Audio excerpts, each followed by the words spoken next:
7장이죠. 7장 15절로 18절 말씀을 통해서 성도의 결론이란 제목으로 같이 은혜 받기를 원합니다.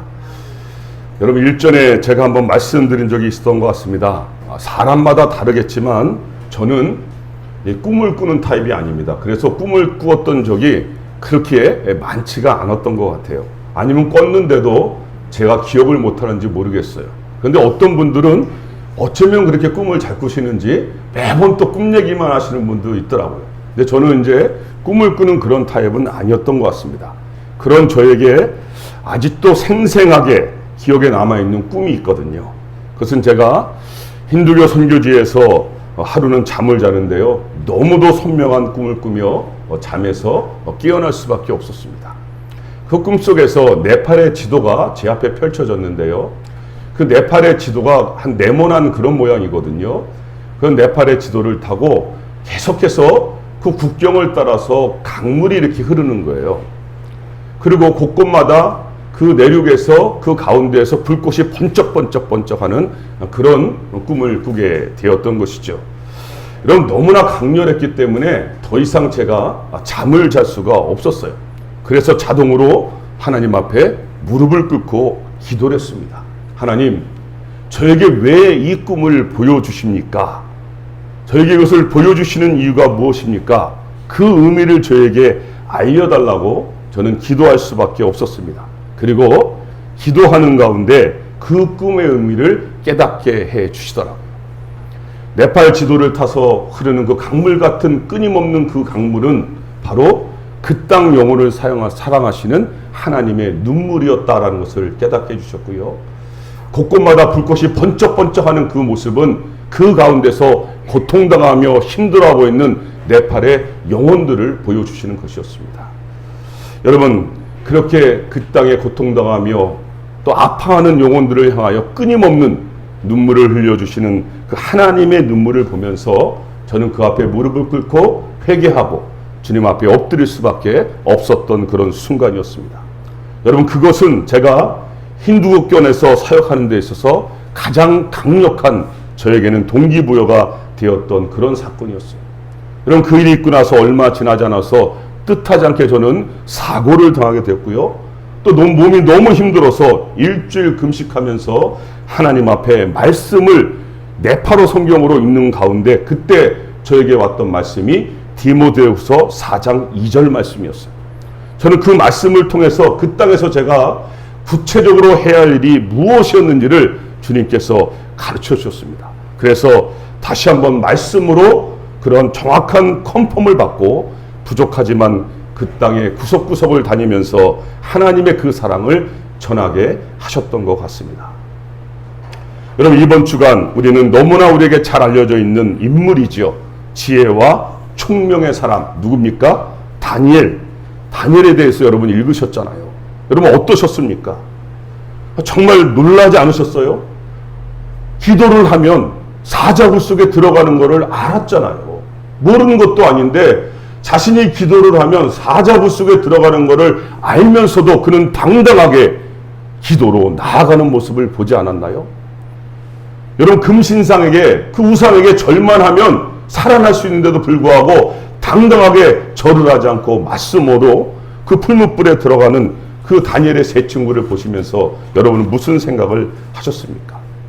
이런 익사이팅한 스토리만 보니까 너무 재미가 있잖아요. 그것은 마치 그냥 다니엘의 이야기고 다니엘의 친구들의 이야기인 것으로 그렇게 보지는 않았냐는 것이죠.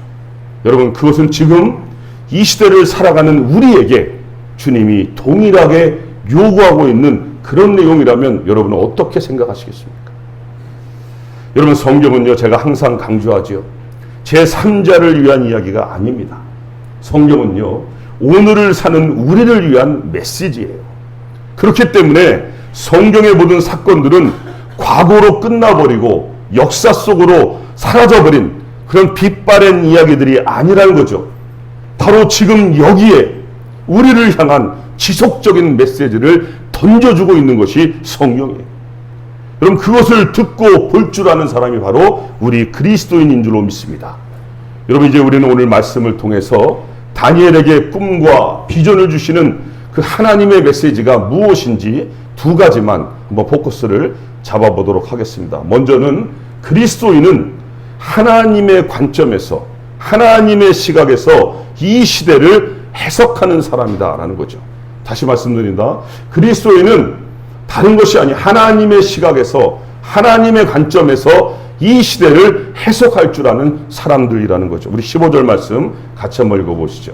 15절입니다. 시작. 나 다니엘이 중심에 근심하며 내 머릿속의 환상이 나를 번민하게 한지라. 여러분 지금 다니엘이 뭐하고 있습니까? 근심하고 있고 번민하고 있다라고 말해요. 근데 그 이유가 뭘까요? 다니엘이 꿈을 꾼 거예요. 그런데 그것도 보통 꿈이 아니죠. 앞으로 일어날 일에 대한 환상을 그가 보게 된 거죠. 그런데 그 환상이 너무나 선명한데 도대체 그것이 무엇을 의미하는지 알 수가 없었기 때문에 그것으로 인해서 마음속이 괴롭고 머릿속이 복잡한 상황을 지금 보여주고 있는 거죠. 여러분 그 내용이 무엇인지를 오늘 7장에서 설명하고 있어요. 그것은 앞으로 하나님께서 이 땅의 역사를 어떻게 주관해 가실 것인지를 미리 다니엘에게 보여주고 계신 거죠. 근데 사실은 이 내용은 이미 다니엘서 2장에서 하나님께서 느부갓네살 왕에게 꿈으로 이미 보여주셨던 내용이에요. 여러분 그 내용인데 그런데 그때는 다니엘이 꾼 것이 아니라 느부갓네살 왕이 꿈을 꾸었잖아요. 그 다니엘은 꿈을 해석해 주었다는 것이죠. 그리고 그 당시는 장래에 되어질 그 꿈의 모습들이 큰 신상의 모습으로 보여졌었거든요. 그런데 이번에는 다니엘에게 직접 그 꿈이 주어졌고요. 그리고 장래에 되어질 그 일이 이제는 큰 신상이 아니라 4마리의 짐승 같은 모습으로 설명되어지고 있다는 거죠. 좀 다른 모습으로 나타나는 거예요. 여러분 그 모습을 간단히 설명드리면 이런 거예요. 첫 번째는요. 사자 같은 모습에 독수리의 날개를 가진 모습이었어요. 두 번째는요. 곰 같은 모습인데 몸 한쪽은 들고 있고 새 갈빗대를 물고 있는 모습이에요. 세 번째는요. 표범 같은 모습인데 머리가 4개고 또 등에 4개의 새 날개를 가지고 있는 모습이었어요. 마지막 4번째 짐승은요. 이 세상의 모습으로는 설명할 수 없는 짐승인데 그냥 무섭고 놀랍고 매우 강한 짐승의 모습으로 보여지고 있다는 거죠. 여러분 이 내용을 보시니까 어떤 생각이 드시나요? 왜 다니엘이 이 꿈과 환상 때문에 힘들어하고 번민했는지를 아시지 않겠습니까? 도대체 이 사실을 가지고 어떻게 장래일을 누가 파악할 수가 있겠냐는 거죠. 그러니까 번민하고 고민할 수밖에 없는 거죠. 여러분 이렇게만 기록되고 끝났었다면 그 해석이 난감할 수밖에 없겠죠. 그런데 천사를 통하여 그 해석을 알려주시잖아요. 그것이 우리가 읽은 오늘 본문의 내용이에요. 여러분 16절 17절 그 내용을 한번 보시죠. 16절 17절입니다. 시작. 내가 그 곁에 모서선 자들 중에 하나에게 나아가서 이 모든 일의 진상을 물으매 그가 내게 말하여 그 일의 해석을 알려주며 이르되 그 내 큰 짐승은 세상에 일어날 내 왕이라. 아멘. 여러분 그 4마리 짐승이 무엇을 설명하고 있는지 정확히 알려주시잖아요. 이제 앞으로 일어날 왕들, 즉 나라들을 상징하고 있다는 거잖아요. 여러분 그래서 오늘 본문에 대한 신학자들의 전통적인 해석이 똑같습니다. 첫 번째 사자 같은 독수리의 날개의 짐승은 바로 바벨론 제국을 말하는 거죠. 두 번째로 곰 같은 짐승은 그 뒤를 이은 메대와 바사의 페르시아 제국을 말하는 것이죠. 세 번째는 표범 같은 짐승은 알렉산더와 헬라 제국, 즉 그리스 제국을 말하는 것이고 마지막으로 등장하는 가장 무시무시한 짐승은 바로 로마 제국을 말하는 것이잖아요. 여기는 의견이 없잖아요. 다 이렇게 신학자들이 동의하고 있죠. 여러분 결국 하나님께서 다니엘에게 무엇을 말씀하시려고 이 환상을 보여주시는 걸까? 여러분 그것은 다른 것이 아닙니다. 이 세상의 나라의 흥망성쇠, 그들을 일으키기도 하고 그들을 망하게도 하시는 분이 누구라고요? 바로 하나님이시라는 것을 강조하는 거예요. 이것을 가르치시려고 미리 다니엘에게 보여주시는 거죠. 여러분, 역사는 그들에 의해서 쓰여지는 것이 아니라는 것이죠. 다 하나님의 플랜 속에서 모든 것이 진행되어져 왔고 앞으로도 하나님께서 이끄신 대로 간다는 거예요. 여러분, 그것을 우리가 놓치면 안 된다는 것을, 이것을 다니엘을 통해 우리에게 보여주는 거예요. 여러분, 저희 때만 해도요, 공산주의가 얼마나 강한지 아세요? 이 민주주의와 공산주의가 전 세계적으로 대립했던 시기였어요. 대표적인 나라가 소련 아니었나요? 지금 아마 소련 그 말을 못 알아들으면 상당히 어린 세대일 거예요. 그죠? 소련이 있었잖아요. 소련은 공산주의를 대표하는 미국과 버금가는 나라였거든요. 그럼 지금 소련이라는 나라가 있습니까? 다 와해됐잖아요. 공산주의가 붕괴됐잖아요. 그렇게 되리라고 확신했던 사람이 누가 있습니까? 아무도 없었거든요. 누구에 의해서 세상이 돌아간다는 거예요? 하나님에 의해서 돌아가는 거예요. 여러분, 미국도 마찬가지고요. 중국도 마찬가지입니다. 지금 관광객들이 가장 많이 모인다거나 하와이 1년에 200만 명이 모인다는 그곳에 엄청난 산불로 인한 재앙이 닥쳤잖아요. 중국의 수도 베이징에요. 홍수가 나갔고요. 어마어마한 일이 벌어졌잖아요. 여러분, 이 세상을 바라볼 때요, 우리가 뭘 깨닫습니까? 아무리 강력하고 힘을 가진 나라들도 막을 수 있는 게 있고 막을 수 없는 게 있는 거예요. 그죠? 그런 것을 보면서 그 속에 있는 그리스도인들이 있을 거 아니에요. 그 속에서 하나님 앞에 부르짖고 예배드리는 저희 같은 사람들이 있잖아요. 그들이 뭐 죄를 졌습니까? 무슨 잘못을 했습니까?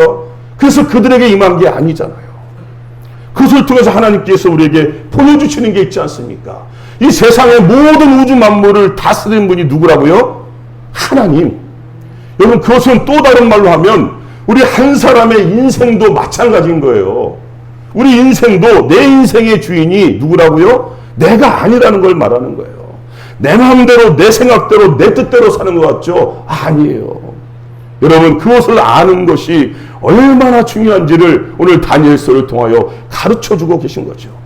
그것을 아는 사람과 그것을 아는 교회, 그것을 아는 조직, 그것을 아는 나라는요, 다를 수밖에 없는 거예요. 오늘 기도했던 대로 정말로 정부의 구석구석에 그것을 아는 사람들이 있어야 이 민족이 하나님의 민족이 될 수가 있는 거예요. 여러분, 안 그렇겠습니까? 내 인생의 주인이 내가 아니라 하나님을 아는 사람은요, 그렇게 죄짓고 막 살 수가 있어요? 없어요. 내 삶의 목표의식이 정확해질 수밖에 없지요. 현실의 삶에요, 충실해질 수밖에 없는 거예요. 게으름을 피우고 싶고 나쁜 말을 하고 싶다가도 내가 그리스도인인 걸 알기 때문에 하나님이 보시면 갑자기 멈출 수밖에 없는 거죠. 나로 인해서 하나님의 영광을 가리게 되기 때문에 그런 일을 할 수가 없는 거예요. 그렇기 때문에 그것을 알고 사는 게 얼마나 중요합니까? 집중력을 생길 수밖에 없는 거죠. 왜냐하면 코란데오, 하나님 앞에서의 삶이 되기 때문인 것이죠. 여러분, 요셉을 보세요. 보디발의 장군의 아내 유혹 앞에서 그가 뭐라고 고백을 합니까? 내가 어떻게 하나님 앞에서 범죄할 수 있습니까? 그죠? 아무도 없었잖아요. 그 청년의 가장 정욕이 왕성한 시기에 그게 찾아왔던 유혹, 그것도 날마다라고 성경은 말하고 있어요. 그 앞에서 그가 뭐라고 말합니까? 내가 어떻게 하나님 앞에서 범죄하리까? 하나님 앞에서인 거예요. 그렇게 그는요, 억울하게 감옥에 들어갔잖아요. 여러분, 하나님 앞에서 사는 사람만이 이 시대 속에서 하나님의 메시지를 읽어낼 줄 아는 사람인 거예요. 여러분, 우리가 일제 35년, 그죠? 얼마나 고통과 아픔을 겪었습니까? 내일 모레면 광복절이에요. 왜 광복절이 기쁜 겁니까? 그 당시에 그런 독립운동을 추대했던 사람들 중에 대부분은요, 하나님의 그런 시각으로 세상을 바라봤던 사람들이에요. 그 안에는요, 그리스도인들이 얼마나 많았는지 몰라요. 그들은 그 시각으로 이 민족을 바라봤기 때문에 그것으로 기도하고 그것으로 독립운동을 펼쳤기 때문에 하나님께서 우리 민족에게 해방을, 그죠? 광복을 주신 줄로 믿습니다. 누가 이 시대에 하나님의 메시지를 읽겠어요? 바로 그리스도인 우리에게 그런 사명을 주신 것이죠. 여러분, 그래서 그렇게 하나님 앞에서 살다가 어려움을 당하면 그것이 불평과 원망이 아니죠. 오히려 그 속에서 하나님과 동행하는 형통함을 누리는 법을 배우게 되는 것이죠.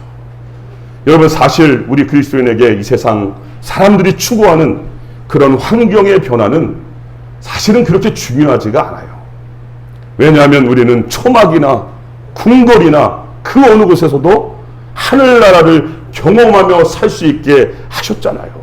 지금 이 자리가 그 하늘나라를 경험하는 삶 아닙니까?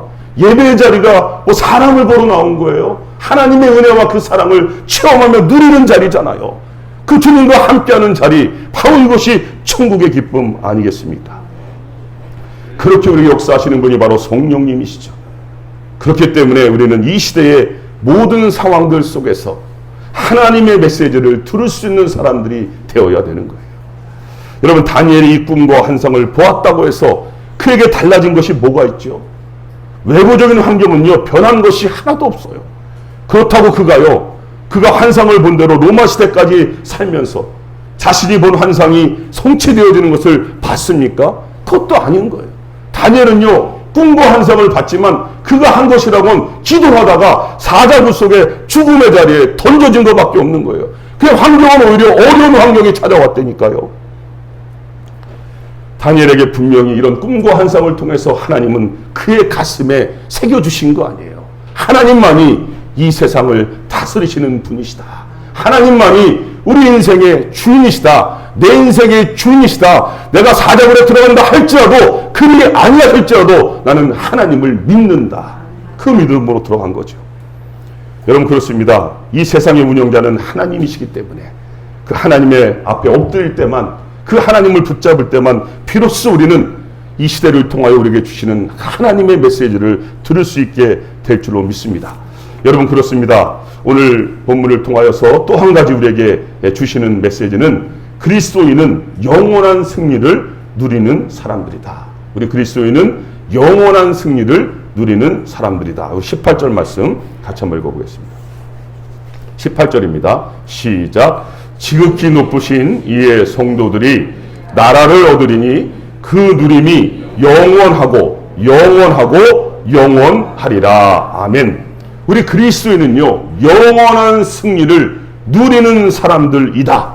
오늘 말씀이 우리에게 컨펌을 해주고 있는 거예요. 여러분, 아시는지 모르겠지만 그리스도인의 결론은요, 이미 결정되어져 있어요.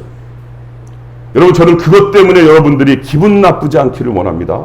왜냐하면 그 결론이 우리가 영원한 승리를 누리는 사람들이기 때문인 거예요. 그래서 저는 오늘 말씀을 통해서 성도의 결론을 잡았고요. 여러분, 이것을 정말로 안다면 그 기쁨과 감격을 누리며 살 수 있기 때문인 것이죠. 여러분, 사실은 그것을 창세기에서 요한계시록까지 그거 보여주고 있는 거예요. 다시 말하면 하나님의 선택받은 백성들이 결국 어떻게 영원한 승리를 누리는 사람이 되어져 가는지를 보여주는 게 성경이잖아요. 아브라함을 보세요. 야곱을 보세요. 요셉을 보세요. 이삭을 보세요. 그거 보여주고 있잖아요. 그분들의 이야기가 바로 우리들의 이야기라고 성경은 계속해서 보여주고 있는 거예요. 여러분, 그런데 실제 삶의 현장을 들여다보면 오히려 그 반대로 보여질 때가 있지 않습니까?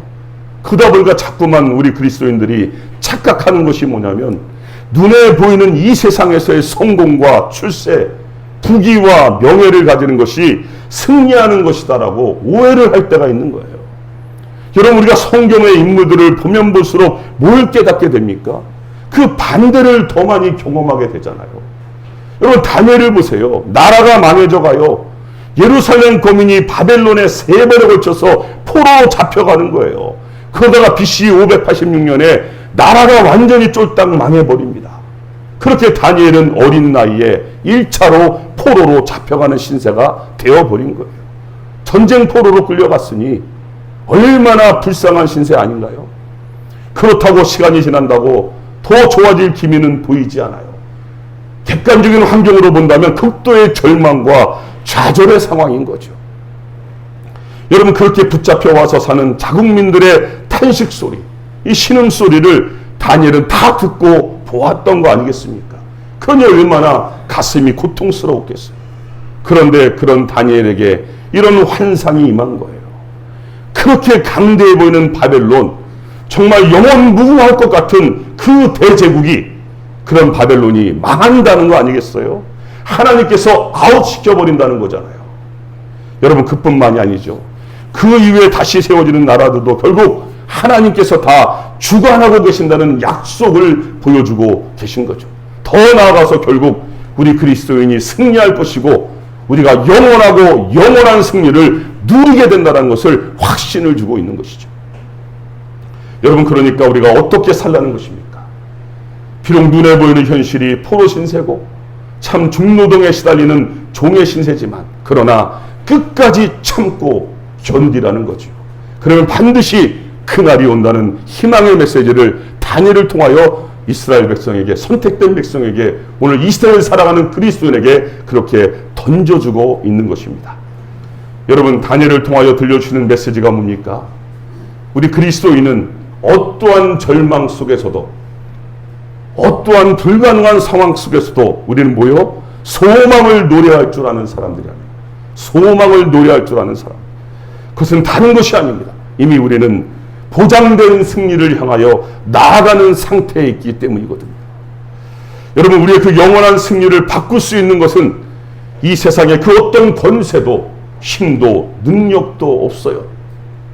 왜냐하면 그 승리가 그냥 저절로 우리에게 주어진 것이 아니기 때문이에요. 여러분, 우리가 승리할 수밖에 없는 이유, 그 원인은 다른 것이 아닙니다. 우리가 영원한 승리를 할 수 있는 그 이유는 바로 예수 그리스도의 십자가의 보혈, 그 완전하신 사랑으로 이루어졌기 때문인 거예요. 우리가 그냥 그리스도인이 된 것이 아니라 예수 그리스도의 십자가의 보혈, 그 사랑 때문에, 그 은혜 때문에 우리가 믿음으로 말미암아 그리스도인이 된 줄로 믿습니다. 여러분, 그것을 누가 끊을 수 있겠어요? 그 누가 끊을 수 있겠어요? 그래서 사도 바울이 로마서 8장에서 그렇게 결론을 외치고 있는 거예요. 흔들리지 말라고 말이죠. 이것이 우리의 정체성이니까. 로마서 8장 36절 39절 아닙니까?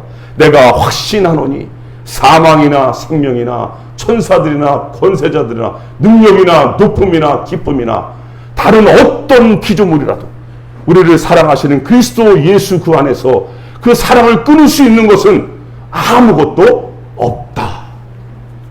여러분, 끊을 수 있는 게 있지만 말씀해 보세요. 없어요.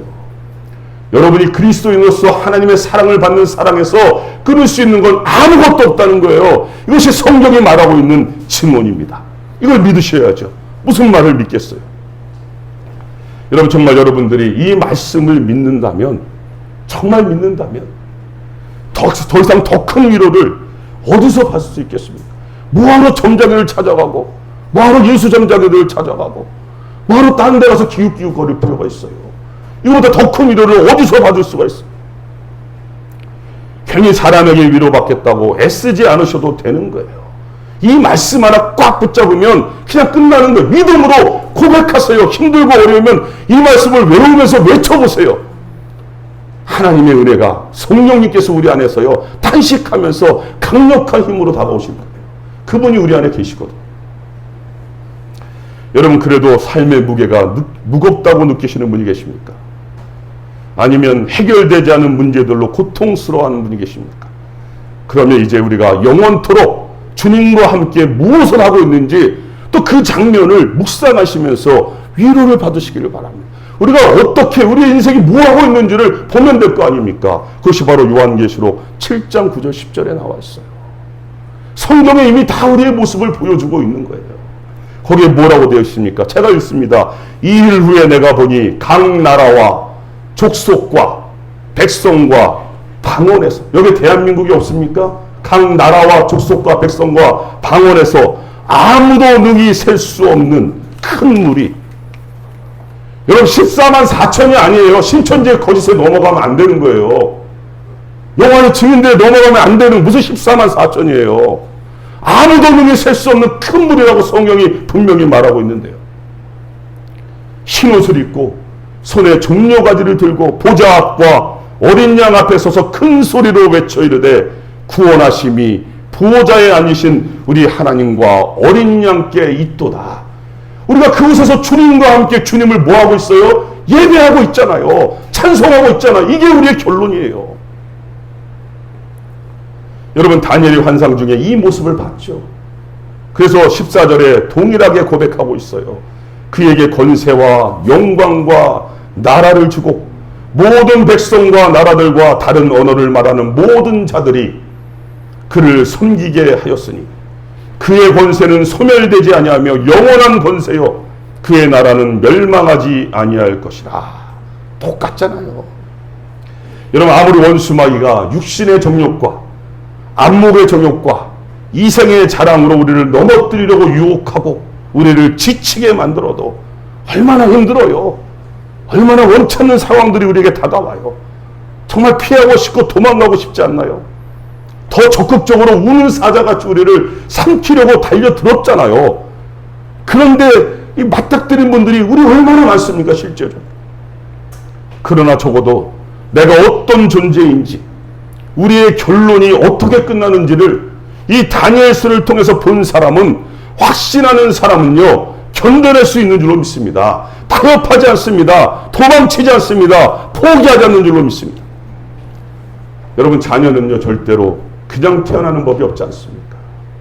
아무리 불편하고 아무리 내 멋대로 하고 싶어도 엄마 뱃속에서 10개월은 거쳐야 되는 거예요. 여러분, 저희 둘째 아이가 군대에 있을 때 전화가 왔었어요. 오래전 얘기죠. 그 아이가 군대를 왜 견딜 수 있었는지 아십니까? 끝이 있는 거예요. 끝이 있잖아요. 그러니까 저희는 몰랐는데 그 아이는 제대하는 날까지 자기가 그 날짜를 정확히 하루하루 계산하며 알고 있었더라고요. 그래서 그날을 기대하며 이겨내게 됐다는 거 아니겠어요? 여러분, 우리가 어떤 경기를 볼 때 그 승부를 모르고 볼 때와 그 결론을 알고 볼 땐 분명히 다를 수밖에 없죠. 여러분, 모르고 볼 때는 얼마나 조마조마해요. 조마조마하잖아요. 그러나 이미 승리한 경기를 볼 때 어떻습니까? 여유롭지 않습니까? 승리한 경기를 볼 때는요, 좀 뺏기고 또 밀리고 심지어 꼬리를 먼저 먹혔어도 우리는 절대로 당황하지 않아요. 왜 그렇죠? 이미 우리는 그 결론을, 승리한 것을 알고 있잖아요. 여러분, 그렇습니다. 오늘 다니엘을 통해서 우리에게 주시는 메시지는 우리가 그리스도인이 된 순간부터 이미 우리는, 우리의 결정이 난 거예요. 하나님이 우리를 선택하고 하나님이 우리를 자녀 삼아 주셨다는 것을, 예수 그리스도의 십자가의 보혈을 너무 우습게 평가하지 말라는 거예요. 그분이 할 일 없어서 어쩌다 그냥 우리를 선택하고 싶어서 선택했나요? 아니거든요. 자신의 생명을 완전히 던지시면서 너는 내 아들이야, 너는 내 거야, 내가 너를 지명하여 불렀어, 이 정도 하나님이 강력하게 선택하고 불렀다면 그분이 책임지시겠다는 약속의 말씀 아니겠습니까? 여러분, 그렇습니다. 이미 우리는 영원한 승리를 누리는 사람들이에요. 그러니까 너무 세상 것들에 집착해서 빠져들지도 마시고 안절부절하지도 마시길 바랍니다. 이런 말들 많이 하더라고. 이 또한 지나가리라. 그래요. 주님께서 지나가게 하세요. 지금 그것이 최고의 나에겐 홍해바다 같고 여리고 같을지 몰라도 주님이요, 함께 계실 때문에 지나가게 하세요. 지나보면 고백이 나올 거예요. 그렇게 이 땅에 보내주신 시간 속에서 최선을 다하여 하늘의 기쁨을 누린 자답게 소망을 노래하며 감사의 삶을 사시기를 주님의 이름으로 축복합니다. 이제 말씀을 맺어볼게요. 여러분, 다니엘서를 읽으면서 참 감사했던 것은 우리 그리스도인의 삶의 결론을 보여주고 있죠. 그것이 얼마나 힘이 되고 여러분 위로가 됩니까? 또 한 가지 중요한 내용을 우리에게 전달하고 있는데요. 그것은 이 세상의 끝이 다가올수록 이 땅에 살아가는 우리 그리스도인의 삶에 지금 우리가 보고 있잖아요. 피할 수 없는 그런 고난이 찾아올 수밖에 없다는 거예요. 여러분, 제가 말씀 안 드렸나요? 네팔에 2015년에 지진 났을 때 교회에서 예배 드리는 가운데 지진이 난 거예요. 그 사역자 부인과 교인 11명이 돌아가셨어요. 어떻게 설명하시겠어요? 그들이 뭐 죄 짓고 있었나요? 하나님 앞에 예배 드리고 있었거든요. 근데 그런 일이 벌어진 거예요. 우리가 믿음으로 이 땅을 살아갈 때요, 반드시 잊지 말아야 할 것은 우리의 삶 속에 우리가 이해하든 이해하지 못하든 고난이 찾아온다는 것을 놓치면 안 되는 거예요. 여러분, 다니엘은요, 그 기간까지 우리에게 알려주고 있어요. 그것이 한때, 두때, 반때라고 말하고 있거든요. 그 한때, 두때, 반때를 문자적으로 해석한다면 3년 반이 되지 않겠습니까? 그 3년 반을 요한계시록의 달로 바꾸니까 요한계시록에서는 42달로 기록했더라고요. 여러분, 이것은 우리가 피할 수가 없잖아요. 마지막 고를 향하여 가는 우리의 삶에 원수 마귀가 총공세를 펼칠 수밖에 없는 거예요. 그들의 타겟은 이 세상이 아니라 바로 우리 그리스도인이에요. 우리로 좌절하고 절망하고 실망하고 넘어지고 포기하게 만들려는 게 이 원수 마귀의 공격이에요. 여러분, 그러나 이것을 알려주는 의미가 뭐겠어요? 그 공격이 한계가 정해져 있는 거예요. 반드시 끝이 있다는 걸 알려주는 거예요. 더 쉽게 말하면 하나님께서 허락하신 기간까지만 가능하다는 거예요. 정해져 있는 거예요. 하나님이 지나가게 하시는 거예요. 여러분, 그러니까 우리가 어떻게 살라는 거죠? 이 말씀을 믿는 사람은요, 조금 더 힘내라는 거예요. 아무리 고통이 있고 어려움이 있고 고난이 있어도 뭐라고요? 견뎌내라는 거예요. 이겨내라는 거예요. 불평하고 원망하며 넘어질지 말라는 거예요. 참아내라는 거죠. 포기하지 말라는 거죠. 왜냐하면 그 고난의 끝이 반드시 있기 때문이거든요. 힘들다고 절대로 생을 마감해서도 안 되는 거예요. 여러분, 그런 분들이시면 저를 만나게 해주세요. 절대로 생을 포기하면 안 되는 거예요.